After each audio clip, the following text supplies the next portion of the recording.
Let's take a victory lap real quick. In his first month, he did what he said he was going to do. And since you whiny libs have been pouting about the fact that he didn't solve the world's problems in his first 11 days, here's to you. Oh, Carl, be a good sport. Nope, gonna spike the football right in your face on this one, Rachel Maddow. As of today, less than 2 months in, even CNN had to report a positive spin on Trump's economy.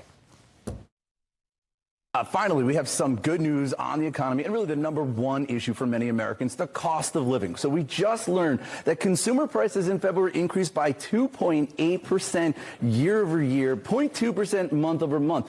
Both of these figures were a step in the right direction, and both were better than expected. So this is definitely very encouraging to see, because this actually breaks a streak of 4 straight months where I think you could see it on the chart all the way to the right, where the inflation rate was going in the wrong direction, right? It was going higher and higher.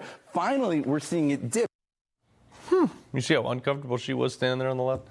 It's like the sweetest victory there is. Gas prices are down to their lowest level since March of 2021. That was 2 months into Biden's presidency, by the way. Egg prices, they're down $1.85. Also, that's over 11% down. Inflation is down. That means that your money isn't losing as much of its value as it's sitting there under your mattress as it was in the last 4 years. Mortgage rates are down, and rent rose by the least it has in 3 years. Also, home prices are coming down.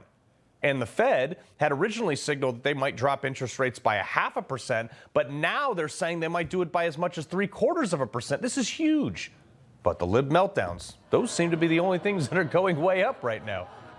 Look, my man has been in office for less than 2 months. And the same people who were silent for like 4 years while Biden absolutely destroyed. I mean, he wreaked havoc on middle America. Massive price increases. Like, you could hear a pin drop on the left side of the aisle while he just ran roughshod over our entire economy.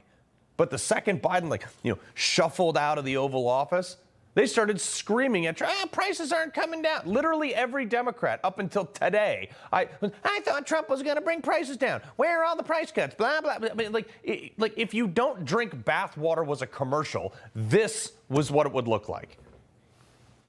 Because grocery prices aren't going down, they're going up under this administration. You promised you would bring down the cost on day one.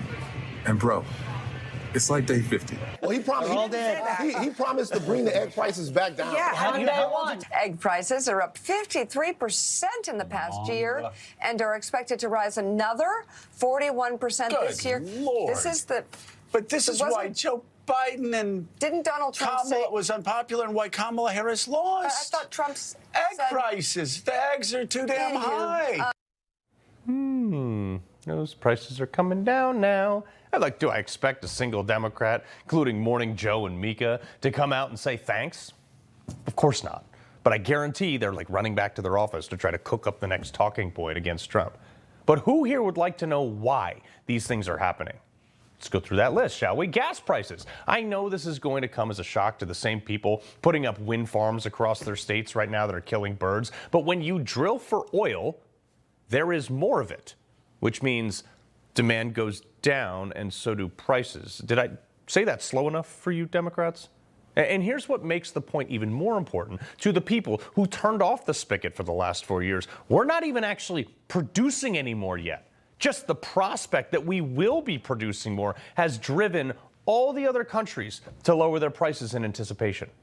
And I know market concepts are hard for people like AOC, but try to keep up. What did she call MTG? Baby girl? We can do this with anything. Egg prices, take this. Joe Biden administration, he printed money and then gave millions of dollars to poultry farmers to literally kill over 100 million chickens because they might get bird flu. That's over a quarter of the egg-laying hens in America, and they did nothing to import more eggs. And then we're surprised when egg prices went up. Well, why do we listen to these people? Follow the timeline here. The second Trump came into office, he started working on this. Reuters put this out on February 20th.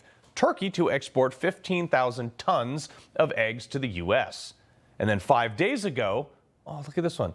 Trump's plan to fix egg prices crisis is already falling apart. Really? Because yesterday, Newsweek, egg prices plummeted. Right there on the front. These people have no idea what they're talking about. ever. And every single time they have, for the lack of better terms, left with egg on their face. Inflation, this is another easy one. Anyone with an IQ high enough to finger paint should understand how this works, which takes most people on Capitol Hill completely out of the pool. But after trending up for like the last year, the inflation rate came down. I mean, it's lower than expected, actually, because for the last 4 years, the federal government, through exorbitant spending, through bailouts, through unaccountable dollars being pumped into the economy, has artificially propped up every metric that CNN or MSNBC used to tell us that Biden was like successful or something. And what was the product of that? Oh, right, yes, like 22% inflation over 4 years. Again, supply and demand concept, which also applies to housing. Home prices are coming down, like way down. Why? Well, in part, you have deregulation. So material cost is going down. And this is the big one, deportations. How is that so? Well, look, Trump may have only actually deported a few thousand people with law enforcement, but you know how many people have left on their own?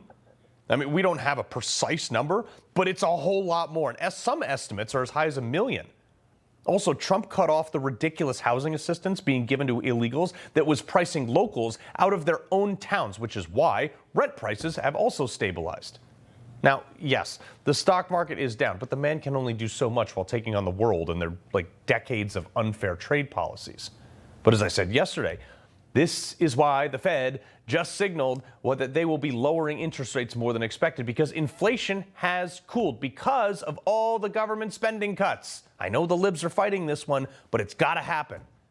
Instead of a round of applause from those people, Democrats are pretty much all but committed right now to shutting down the government.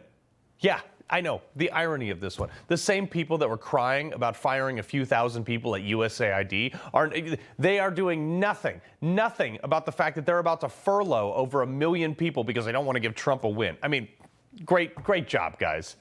Keep in mind, we have 72 Friday at midnight, it's like 72 hours and to find 8 Senate Democrats willing to vote for a Republican spending bill that Trump endorsed that just passed the House, or the government will shut down.